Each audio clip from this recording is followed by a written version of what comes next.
Okay? Let's go. Parsha Shelach. Let's go a little bit into Parsha Shelach, and maybe we'll go back a little bit what we missed last week about Losto. So Parsha Shelach we know is all about, good evening, is all about the spies. Moshe Rabbeinu sent 12 spies to go to Israel. Which Shevet did not send any spies? Shevet Levi. Levi did not. Levi was not involved. Levi didn't need to send any spies. Yosef sent 2. Ephraim and Menashe each sent representatives. Levi did not. Now there's a few things we're going to skip around a little bit. One of the things the spies came back said that Israel is an Eretz Ocheles Yoshvel. What that means in English is that the land, people who live there die. Everybody's dying. Why? Because they had a custom that when someone died, they didn't bury them right away.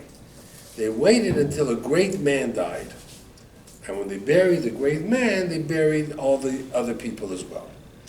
And when the Meraglim came, Eov died. Eov was a great man. So they saw not one funeral, they saw hundreds of funerals. So they thought, oh, it must be some type of a disease, but it wasn't a disease. Wait, Eov was from the time of Noah? Eov was from the time of Avraham, and he had lived that long. He lived a long time. So he was there. And the Siftei Kohen, one of the Gurei Ha'ari, he says that the custom makes sense to them. Because when a little guy died, he was afraid, I'm not going to make it to Olam Haba, to the next world. But if a great man dies, when the gates open for him, I can sneak in. That's what they thought. So they used to hold back burials until somebody big died, and then everybody got in. The same way the Chidah says, by the Ir Miklat. The Kohen Gadol died, everybody who was sent to the Ir Miklat could go home now. Why? Because the Kohen Gadol, by dying, gave forgiveness to everybody. It was Mechaper. So that's what it was. It says a pasuk that at the end, Hashem says to them, you're not going to go into Israel. And he says, Yom Lashana, Yom Lashana. A day for a year, a day for a year. Now the truth is, it's the opposite. It should be a year for each day. Mm-hmm. They didn't go for 40 years to spy the land. They only went for 40 days. So the Torah should have said 1 year for every day that you spied. But it doesn't. It has it backwards. It says a day for a year, a day for a year. So they explain very interesting. They say that Hashem said, you're going to be punished. But I'm not going to punish you every day. 1 day a year you're going to be punished. That was Tisha B'Av. Every Tisha B'Av, 15,000 people died. Over 40 years, that's 600,000. The last Tisha B'Av, nobody died. The last 15,000, Hashem forgave them because Aharon had died on Rosh Chodesh Av, and the death of a tzaddik is mechaper, so they were forgiven. So the truth is, they really only suffered 1 day every year. Oh, that's where they had to dig the graves for Right, themselves. exactly. So 1 day a year. Wow. They didn't die all year, they just died 1 day a year. Some people say the 1 day a year is talking about Yom Kippur, but that's what it means. Then it says that some people said, we're going to go to Israel anyway. And they went and they climbed the mountain and then they got wiped out. The pasuk says they climbed the mountain, but Moshe and the Aaron didn't leave the camp. Why is that important? Because in the desert there were no mountains. When they traveled, any mountains that they had, the Aaron flattened them out. And then here it says they climbed the mountain. Where did they find the mountain? The answer was the Aaron never left the tent. That means Moshe and the Aaron never traveled. So without Moshe and the Aaron never traveled, therefore they were not able to flatten out the mountains. So I found that to be very, very interesting. We have in the Parsha this week the Mekoshesh Eitzim, Salofko. He gathered wood on Shabbat. Some people say he was sincere, l'shem shamayim. He wanted to show, no, if you're machal Shabbat, there's consequences to pay. You know, there's a famous story they bring down from the Chofetz Chaim, very famous story, that there was a young boy who had a heart defect. And the parents took him to Vilna, to all the specialists, and they examined him, and there was nothing they could do. In those days, they didn't have the knowledge like we have today to do surgery on a heart defect, on a valve. So they told the parents that your kid has a heart disease and he's going to die. Over time he's going to die. Eventually he's going to die.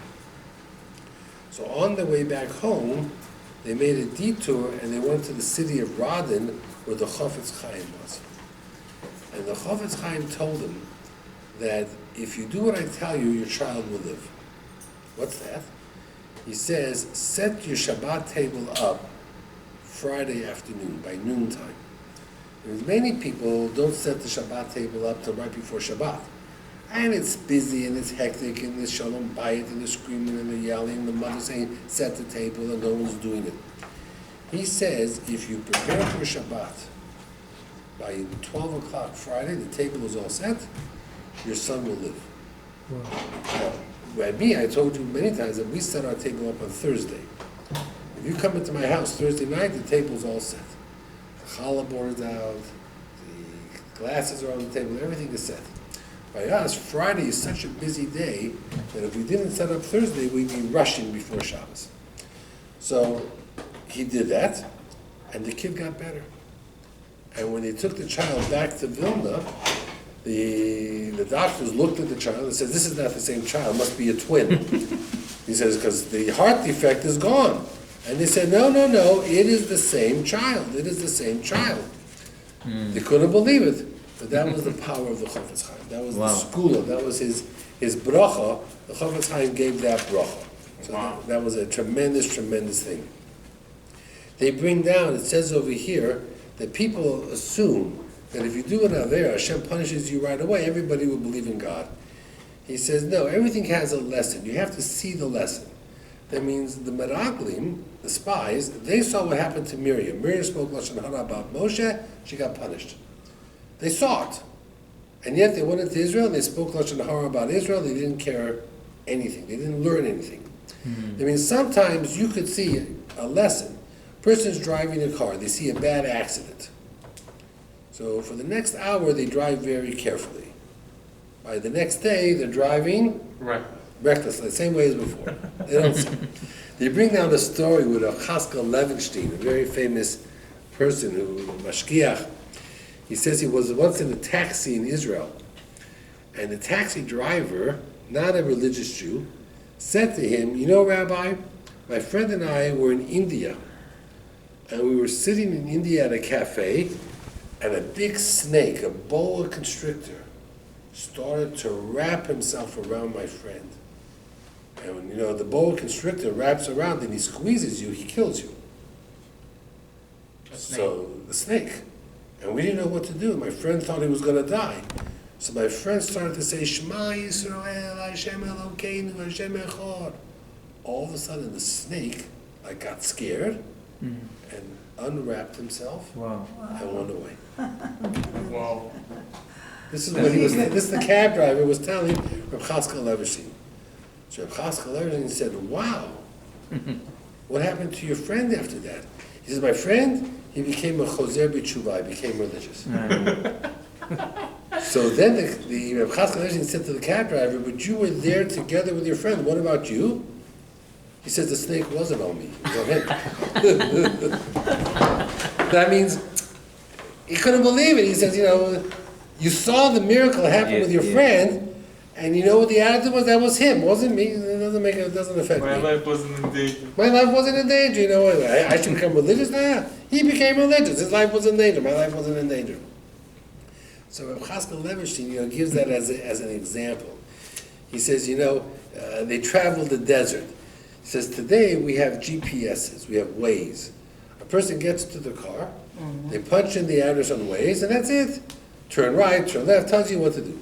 Imagine if we could have Waze for life. Who to marry, who not to marry, what job to take, what job not to take. Should I fight with my wife tonight, not fight with my wife tonight? We could ask Waze everything, What should I serve for supper, Imagine our entire lives could be programmed to tell us exactly what to do every step of the way. The truth is, we have a GPS. It's called the Torah. The Torah is supposed to tell us. Chachamim are supposed to guide us. how to be better servants of Hashem. So we have ways, we just don't use it. We think it is a little machine. We have chachamim that are supposed to tell us what to do. So, it's interesting what we have. We talked about this before, from last week yet.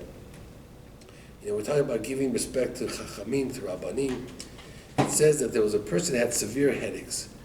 And he came to the doctor couldn't help him. No matter what they tried, the headaches wouldn't go away. So he was living in Israel. He went to a mukubal, someone that knows Kabbalah. So the rabbi said to him, when did these headaches begin? He says they started at the funeral of Rav Moshe Feinstein. He says, really? Interesting. He says, let's do the Goel HaGoel. Let's open up a Chumash and see what the story is. So they open up a Chumash, and the pasuk says, how were you not afraid to speak against my servant Moshe? So the rabbi said to this man, at the funeral, did you say something against Rav Moshe Feinstein? So the guy said, no, but the funeral was Shushan Purim. And in Yerushalayim, Shushan Purim is the real Purim. And I wanted to get home. And the eulogies were going on and on and on. And I said something to my friend, enough already. He was a great man, but this is ridiculous. How long can we speak about him? Let's bury him and let's go home. So he says, you embarrassed, you insulted Rav Moshe Feinstein. You got to go to his grave and ask forgiveness. And if you ask forgiveness, the headaches will stop. And that's what he did. He took 10 men, asked forgiveness, and the headaches went away. So he says, we see from here how careful we have to be. When we talk about chachamim, about rabbanim, we have to be very, very careful how we talk and what we say, because we don't realize that sometimes, things, become very, very difficult, very, very complicated. So we have to be very, very careful. It's interesting. Good evening. Moshe says to the spies, when you go to Israel, bring me back some fruit. So they all ask. So the Oznai Torah says, what did he want the fruit for? Was he hungry for fruit? He had plenty. He had the man. He had plenty of fruit. He says that Moshe knew that he was never going to make it into Israel. Remember, last week, Eldon and Medad, the prophecy was Moshe was going to die. Yeshua was going to take him into Israel. So Moshe knew he was never going to make it into Israel. So he said to the spies, bring me back some fruit. This way, I can take Truma, Maaser, I can do many mitzvos that I can only do in Israel, I can do them in Chutz La'aretz. That means if we get a shipment of Jaffa oranges from Israel, we have to take off Truma and Maaser, we have to take that off. They do it in Israel before they ship it, but in case you're afraid they didn't do it well, we have to do it. So Moshe told the spies, oh, by the way, in case I never make it into Israel, please bring me back some fruit so I can do some of the mitzvahs. Which is the way Moshe spoke. The mission was Vayosuru. Vayosuru, litayer, means to go as a tourist. To go as a tourist, usually you go to have a good time. You go sightseeing, you travel, you want to have the best of the land. You want to enjoy the best. They went as miraglim, spies. Miraglim are there to find the worst of the land. So Moshe said, tell me the good stuff. And they went saying, we got to tell Moshe all the bad stuff. And Moshe wasn't interested in the bad stuff. So who did they tell the bad stuff to? To the people. It's interesting that the word vayoturu, to spy, to look out the good, has in it the letters Torah. That means Eretz Yisrael is a funny land. It's a holy land. When you go looking for holiness, spirituality, you'll find it. When you go looking for the worst, you'll find it. It's that type of a country. It has the best and the worst. It's a country of extremes. Israel is often a country of extremes. So therefore, it's very, very interesting how they were able to accomplish what they accomplished and what they saw. But people often criticize not knowing what they're looking for. They bring down a story of a princess. A Jewish girl, she was a princess from a very wealthy family, and everybody wanted to marry her. But she wasn't sure if the guy was a good guy or not. So this is what they did. When the guy came over to the palace, to the house, he was put into a room. The room had beautiful fruits and vegetables and food and books, and she would look through a little crack in the wall and watch. So if the guy went and just ate, and that's it, picked up a book, closed it, put it down, she would walk in rags, saying, and he says, look, you're not even dressed nice. Why do you make yourself look so ugly? He says, well, I'm just a reflection of you, your behavior is ugly. But if the guy makes a bracha before he eats, he takes open a book and he reads it, he shows he's intellectual, he's a Talmud Chacham, then she walked into the room dressed very beautiful. Because he says, you acted beautifully, so therefore I act beautifully. He says, Eretz Yisrael is the same way. If we go into Israel with eyes to see the beauty, we see the beauty. If we go in there looking for the worst, we'll see the worst. It all depends, we bring it. It all depends what we want more than anything else. Okay, Moshe has a trusted servant, Yehoshua. What was his name? It seems his name was Hoshea. So Moshe added the letter Yud to make him have the ability to withstand the influences of the spies. Where did he get the letter Yud from? The Medrash says from Sarai. Sarai, take the Yud, and the Yud complained, why are you taking me from the name of Sarai? And Hashem says, don't worry, you're going to put you from a woman's name to a man's name, and I'm going to put you from the end of the word to the beginning of the word. So you're going to have an upgrade. You complain you're on a plane, and they give you an upgrade to first class, you don't complain anymore. What did Hashem do with the Yud itself? He cut it in two. He gave a Hey to Sarah and a Hey to Avram. So the Arizal says that the letter Hey, Hashem created the world. So if you want to have children, you should have a letter Hey in your name. Avram, Sarah together had no children. When Hashem added the Hey, they had children. Yitzchak had no Hey, but Rivka did. So Rivka had children, a little late, but she had children. Yaakov had no Hey, but Leah did. So they had children. Rachel had no children. So Rachel gave Yaakov Bilhah, her maidservant. Bilhah had two Heys.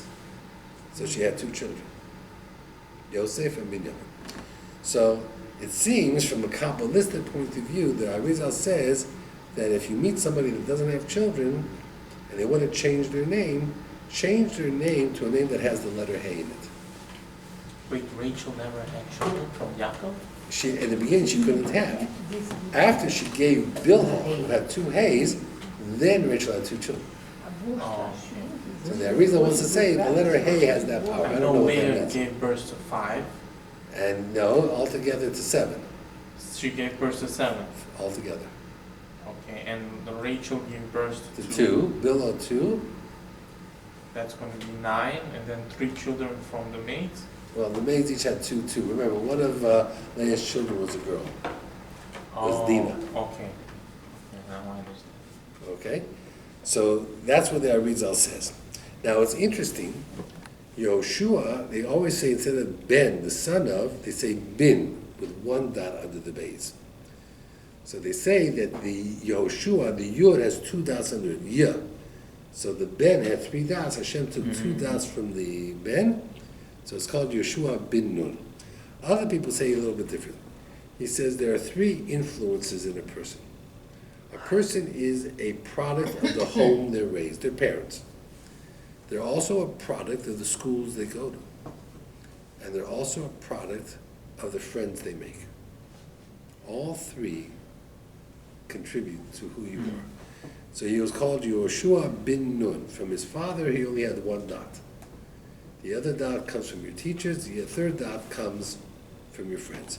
So they learn out from Yehoshua the concept of that a person is the product of 3 influences. And those influences are very significant, very important. Everybody gets different influences. Now, when did Yehoshua get his name? Some people say when he was born they called him Yehoshua.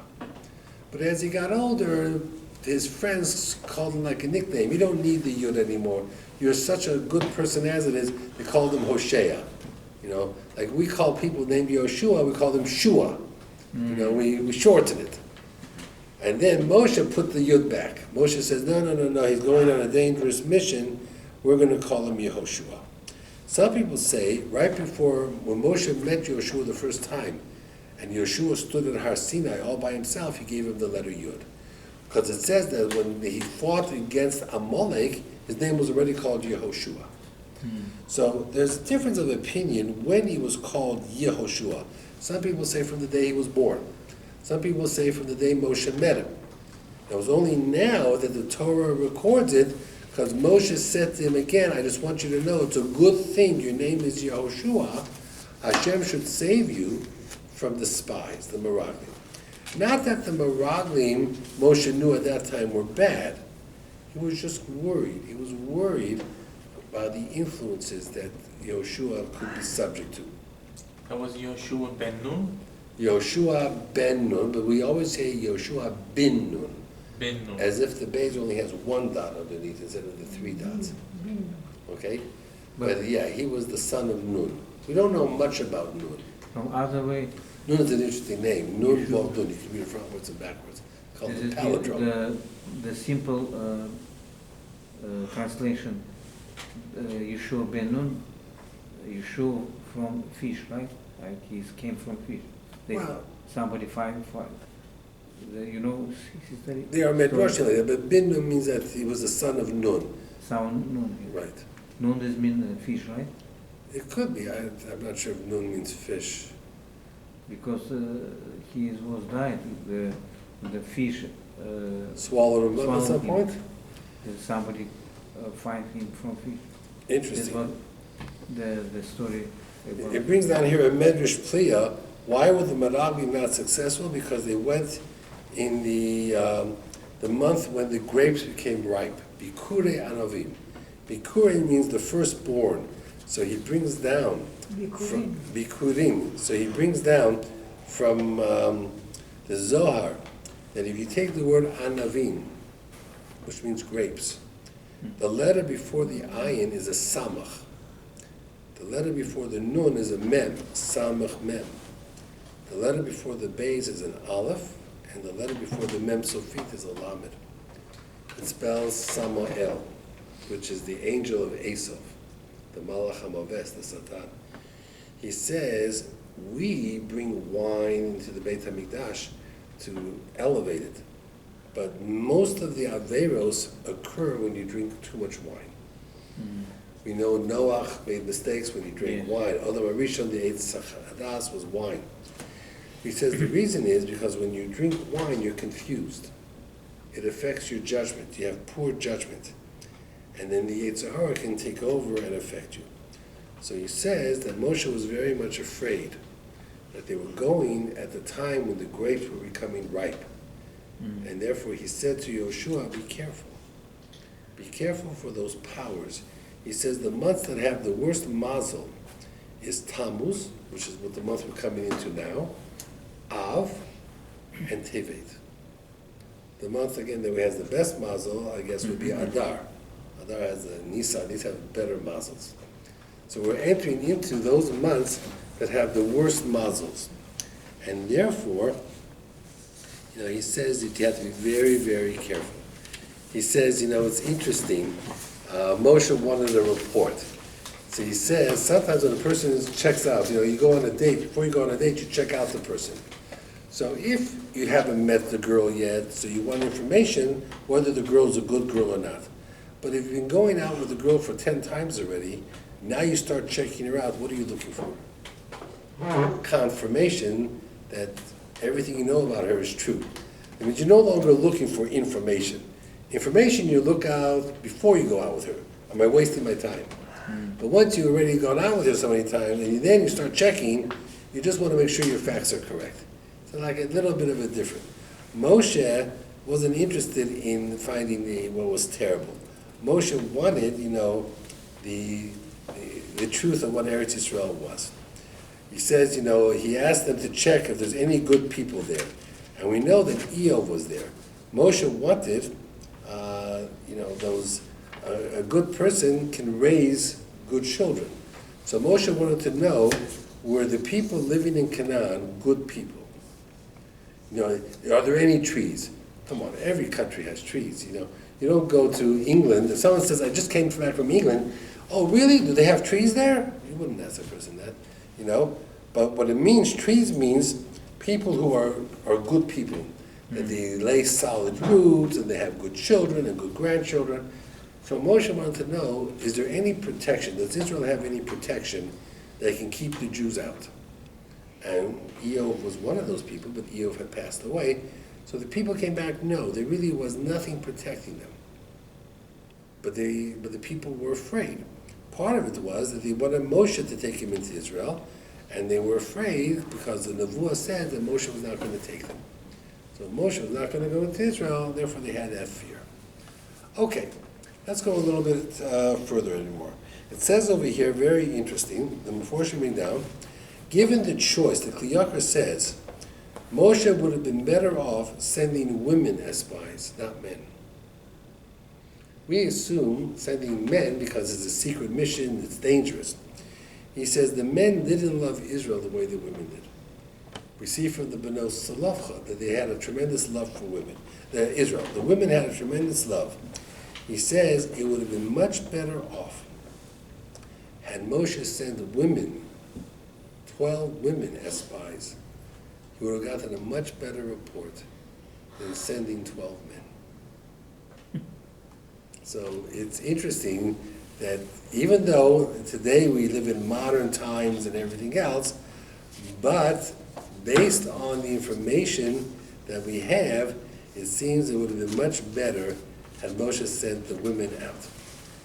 Then there's a Gemara. The Gemara says, it's Rabbi Akiva, I think it is Rabbi Akiva wrote, that the generation of the desert has no chelik to Olam Haba.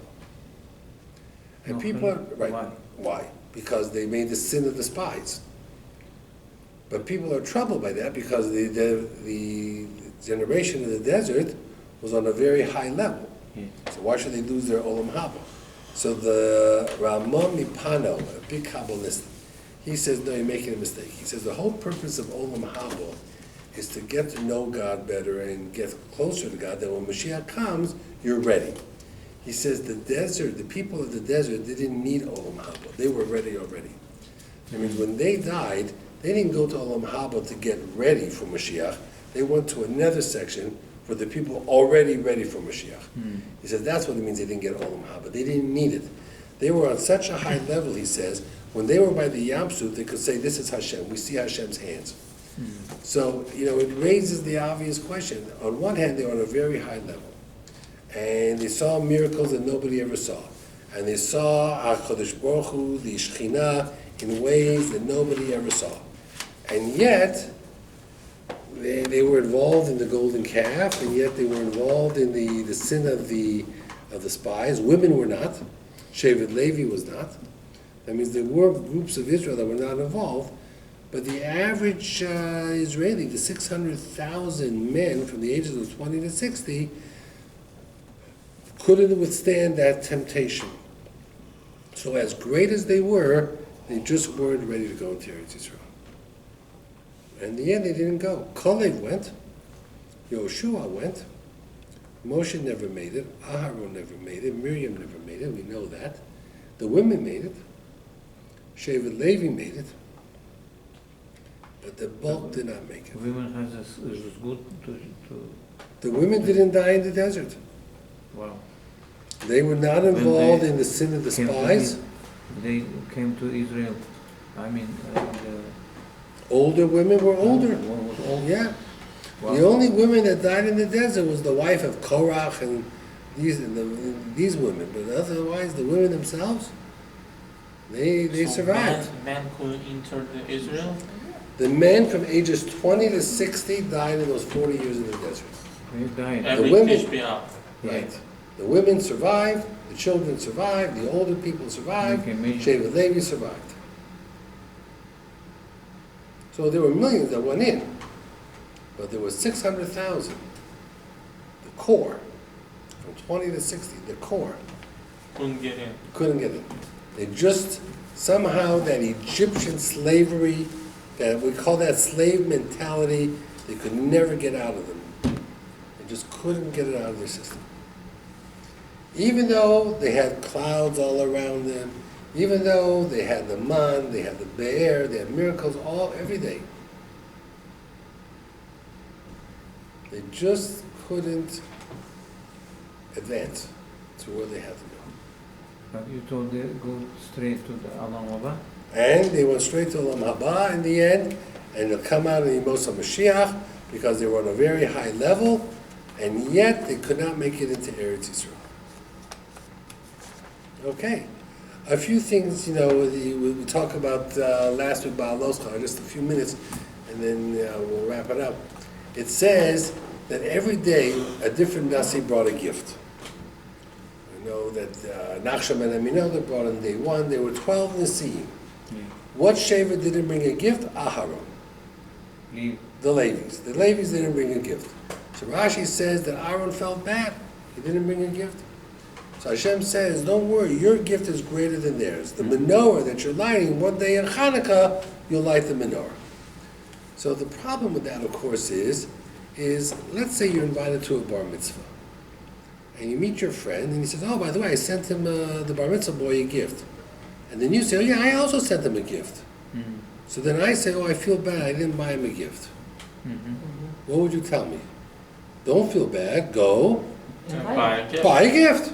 Mm-hmm. They brought gifts for 12 days. Mm-hmm. So after day 1, day 2, by day 3, Aaron says to all his friends, hey, what are we bringing? I don't know. Well, we have another 9 days, let's go buy something. Let's go bring a gift.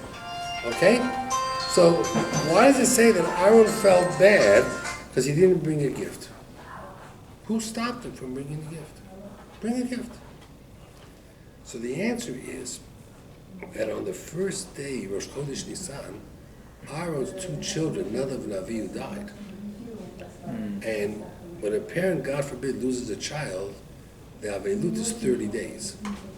And during those 30 days, you cannot bring gifts or give gifts. So Aaron and his whole Shevet were mourning the loss of Nadav and Avihu. So for 30 days, they were out. So he felt bad.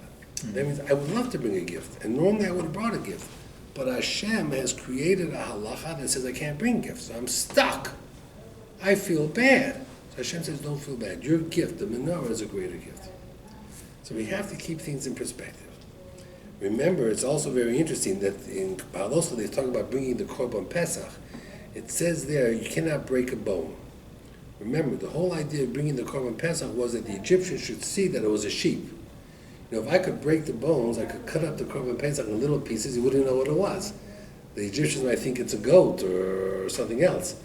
But no, Hashem says you have to roast it whole. He wanted all the Egyptians to see their God was roasting on an open fire on a barbecue. So that's what made the miracle so much greater. Now, it's interesting, in the desert, who took care of thousands of people were the Kohanim. How many Kohanim were there? 3. Aharon, Elazar, and Isamar. So 3 Kohanim had to bring enough Korban Pesachs for 3 million people. That was a very busy day. Some people say the animals were a little bit bigger, so it wasn't so bad. But really, the fact remains that it was really a very, very busy day. Mm-hmm. It says that Aaron lit the menorah for 40 years. And every day he lit it like it was the first time. After you do something for 40 years, by the time you're 40 years old, 40 years later, you do it automatically. People today put on tefillah not like the first time when they were 13. They put it on, like routine. Aaron was special. He lit the menorah with the same enthusiasm like it was the first time he lit it. Wow. With the same excitement, the same enthusiasm. David HaMelech said, he would say, Hashem also I want one thing, shifting the message. I want to live in the base medrash. Then it says, and to visit. Now, if you're living there, you're not visiting. If you're visiting, you're not living there. So David says, no, I want to live there, but I want it to be like my first visit, like the first time I came. That means I want the same excitement that when I go, it should be the same as the first excitement. Parshas Ba'aloscha is Parsha number 36. It's all about the menorah. How many candles do we light on Hanukkah in the menorah? 36. 36. We light the first day 1, then 2, then 3. With the shamish, it's 44, but the candles are 36. Ba'aloscha is a 36 parsha. Why? Very interesting. The original sun that Hashem created was on the earth for 36 hours. After 36 hours, Hashem took the sun away and put a different sun, and the original sun is for Olam Haba, for the Tzaddikim. So since the world only saw sunlight from the Hashem's first sun for 36 hours, so Ba'alosto is the 36th Parsha, and we light 36 candles over Hanukkah. It's interesting, the Lamed Vov, Wow. and of course there's 36 tzaddikim to keep the whole world alive. There's Lamed Vov tzaddikim. Before the Kohanim and the Levim, who did the work in the Beit HaMikdash? The firstborns, right? So he said there was always a problem. Let's say your son was a firstborn, but you were not a firstborn. You couldn't teach your son how to do the work because you didn't know it yourself. So he says many firstborns could die because their parents could not educate them how to do the avodah. So what happened was, it came Shevet Levi, because this way the father who's a Levi could teach the son who's a Levi how to do the work in the Beit HaMikdash. When Mashiach comes, the firstborns will come back again. Why? Aren't we afraid they're going to die? So they're being down? No, because when Mashiach comes, there won't be any more death. So they won't be afraid anymore. We have in Parshas Ba'alosta Pesach Sheni. If a person does not bring the Korban Pesach on Yud Daled Nisan, when's the next time he can bring it? 1 month. 1 month later, Yud Daled Iyar. So they ask, what's Yud Daled Iyar so special? It's nothing. So one of the answers given is that they took matzah out of Egypt, and they took enough matzah for 30 days. So on Yud Daled Iyar, they ran out of matzah. Eat matzah? They ate matzah for 30 days. Sorry, No prepared to new one for. No, they didn't prepare anything. They didn't have the stuff.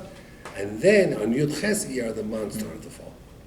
So Yud Daled Iyar became the backup because that's the last day they had matzah. I gave you a different answer once from the Baal HaTur, a very fascinating answer. If we were planning to go to Israel in January, so we pull out our calendar and we circle Yud Daled Nisan. But what happens if there's a leap year? Then Nisan is a month later. So we would circle Yud Daled Iyar at the same time. Because maybe Yud Daled Iyar will become Yud Daled Nisan because everything's pushed back a month. So it comes out that Yud Daled Iyar is always the backup for Yud Daled Nisan. So it's very, very important that that's what it was. We have Eldad and Medad, the Sanhedrin, those people who were supposed to be chosen to help Moshe Rabbeinu. Eldad and Medad remained behind. They didn't go. They were humble. Because they were humble, they got the nevuah anyway.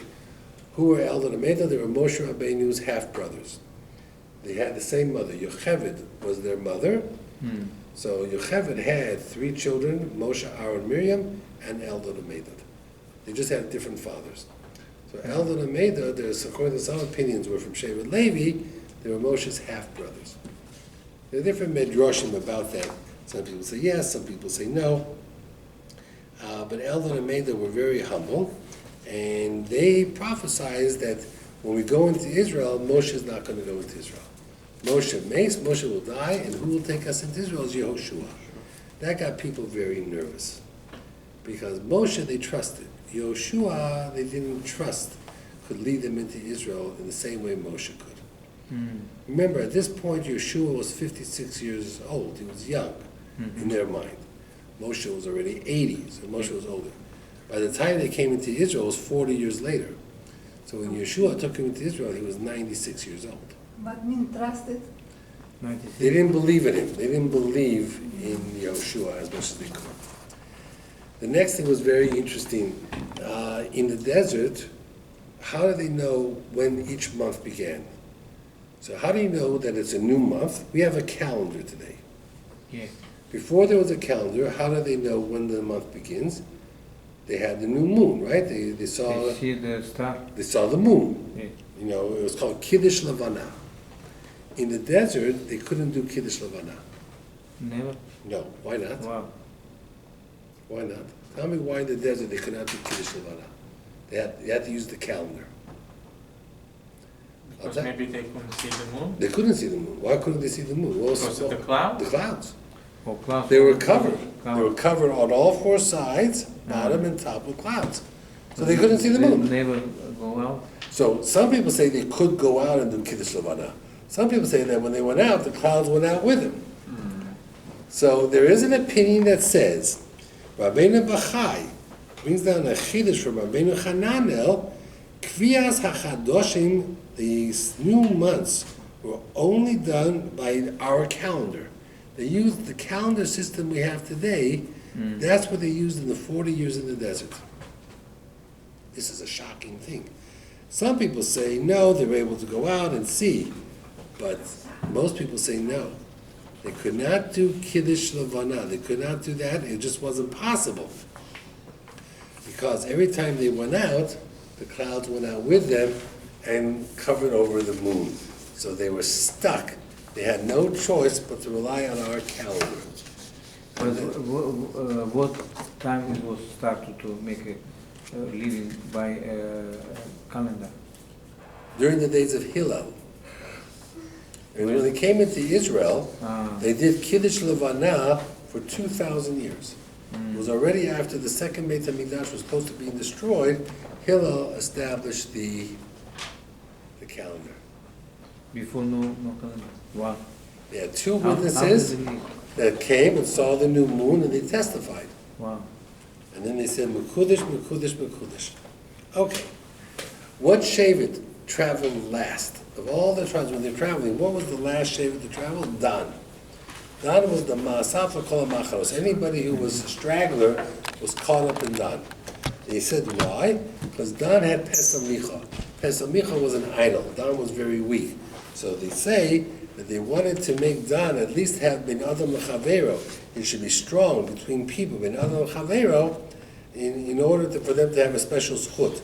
Because, Ben Adam L'Mokom, they weren't as strong as they could be because they had this idol amongst them. Pesach Micha was in Shevet Dan and stayed there for hundreds of years until it finally was destroyed or lost or whatever it was. Okay, there's a famous... Why do they have an idol? There was this fellow Micha who brought out one of these idols from Egypt. At first it was done l'shem Shamayim, and he tried to get people to worship Hashem, but he had this idol, he created this temple. People didn't travel like they did today, and they just wouldn't make it to Yerushalayim. So they used to come to him, they used to bring him food, and there was a whole thing. And one of his servants, one of the priests who serviced him, was Moshe Rabbeinu's grandson. It's a whole more like that. You told us the story. Right. It was during King David. And King David was involved in that.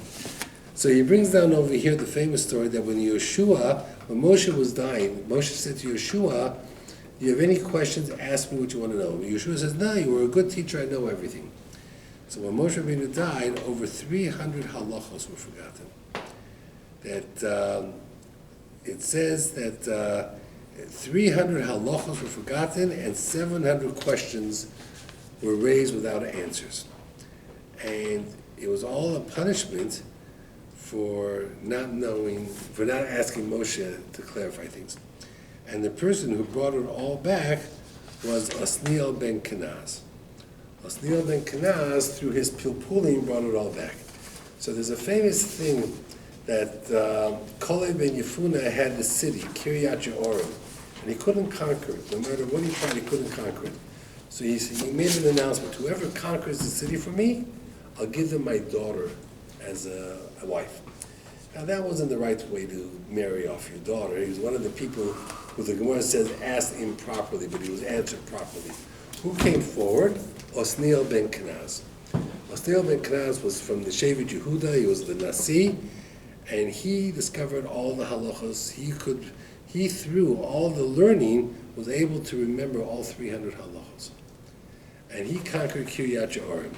So the Ari says that all of Israel is connected to the Torah, and those 300 halachos were the connection to conquering it was in Kiryat Ye'orim. So when Osniel ben Kenaz learned the Torah and brought back the 300 halachos, he had the power to conquer that land. He says Yoshua knew what parts of the Torah were necessary for each part of the country. So whenever they were conquering a city, he would study the halachos of the Torah that were connected to that city, and that's how he conquered the city. That's what the Arizal says. He says, that's why when the verse says, why did Israel get destroyed? Because they didn't do Birkas HaTorah. What does that mean, they didn't do Birkas HaTorah? That's why Israel got destroyed? He says, no, they forgot that to keep the land, you have to keep certain halachos. As these halachos were forgotten, those lands were lost. And slowly the whole country was lost because they forgot all the halachos. So it goes back to what we said before, that very often the learning of the Torah protects us and protects Eretz Yisrael from our enemies. And we see that the most there, he says, from Osniel ben Kenaz. Okay, have a good night. Oh, thank you very much. Enjoy the nice weather out there. I have a question. Okay. Last week's parsha said, though the land is good, why did they have to send the spies this week? And it's like showing they don't believe in... So, there used to be a commercial for Timex and Samsonite suitcases. Let me tell you, with Timex, they used to take a Timex watch and they used to throw it out of a plane. And then when it landed, they would pick it up and says, look, the commercial was, takes a licking and keeps on ticking. The Samsonite suitcase was the same thing. They would take a suitcase full of clothes and they would throw it out of a plane, and it would land, it wouldn't break open. If your suitcase can survive that, it can survive anything. So the short answer is as follows. If your product is sturdy and strong, you take a hammer, look, I can bang it, nothing will happen. If it's weak, if it's a bad product, am I going to take a hammer to it? No. We'll smash it 1,000 pieces. So the Meraglim said to Moshe, Israel is good, Moshe says it's the best. Nothing wrong with it, nothing wrong with it. So you wouldn't mind us seeing it, would you? Now what was he supposed to say? If he says, no, you can't see it, you got to trust me. It's like you're going out on a date, and you say to the guy, what does the girl look like? So he says, the girl is gorgeous. Really? You have a picture? I can't show you a picture. Nothing? No. Trust me. Got it? So, it's a trap. It's a trap you can't win. If you praise something up to the kazoo, that it's the best, and someone says, great, I want to see it. Now, Moshe never thought that they would come back and report to the people. When Yeshua sent spies, he sent two. They reported back to Yeshua. Who should they have reported back to Moshe? It was a secret mission, it was private. When they realized Moshe was not going to listen to them, they went to the court of public opinion. They do what everybody does, they run to the press. We talk about it all the time. Don't try the case in the press. Who runs to the press? People who can't win in court. So they had an agenda. Now, let's think about that. You're in the desert. You have a beautiful house, air-conditioned clouds, food at your doorstep, and water, and all you do is sit and learn all day, and you have thousands and thousands of dollars. You have all the gold, diamonds, and jewelry. And I come to you and say, wouldn't it be nice to go to Israel where you can get up at dawn and plow a field and plant corn and wheat and work until nighttime and then go to sleep? What would you say? It's a tricky question. Of course it's a tricky question. So the generation... Why would you leave something good and work over So the there? generation who were slaves in Egypt and we had back-breaking labor, and now we're living a retirement life in Florida. They wanted to stay in Florida. The kids who grew up in the desert were bored. They wanted to go into Israel. Oh, so they want it anyway. Right. So what happened was the generation in the desert died in the desert, and the new generation was interested to go to Israel. Took over, yeah. But it took time. It took 40 years for that. So I understand. Here they had an opportunity to spend 40 years in the desert, live a nice life, cushy life. Moshe was their teacher. Everything taken care of. They could walk. They could do whatever they want all day. It was a retirement life. I got it. But the kids didn't like that. The kids, generation didn't like the younger generation, they were impatient. They weren't interested in that. So, everybody has an agenda. Everybody, there was once a din Torah by the Bryks, and an older man, a guy like 75, 80, says, trust me, I'm not interested in the kavod, in the honor. So the Bryks says, hold on, everybody has a Yetzer Hara. When you're young, your Yetzer Hara could be women, could be a lot of things. When you're older, 75, 80, your Yetzer Hara is not food, your Yetzer Hara is not women. What's your Yetzer Hara? Kavod. Don't tell me you're not interested in the kavod. Everybody wants to get honor. Yeah. He says, when you're 80, that is your biggest Yetzer Hara. So when you come in and you say, oh, it's not my Yetzer Hara, that's the Yetzer Hara talking. You know? Kavod. Rabbi, how about today, thinking about Aliyah? Everybody thinks Or about you're it. gonna send somebody to check? You know, listen, making Aliyah to Israel is a wonderful dream. Many people do it. Yes. Is it easy? No, it's not easy. They say, you know how you make a small fortune in Israel? You move there with a big fortune. And then by the time So you're left with- you're left with a small fortune. That's how you're left with a small fortune. You move with a big fortune. Israel is a hard country. A lot of people move there. It's wonderful. Before Israel, you live in. I lived in Israel for 5 years. It's a wonderful When you country. start the lecture, you remember what you say, what you accept from Israel, you. That's right. So it's a wonderful country, but living is not easy there. It has its difficulties. Yeah. It means you have to have a If you- job, you have if to be you- able to, there are many people who, from America, when they retire, and they have Social Security and a pension, they sell their house, they buy an apartment in Israel, they live beautifully. But they're living on American dollars.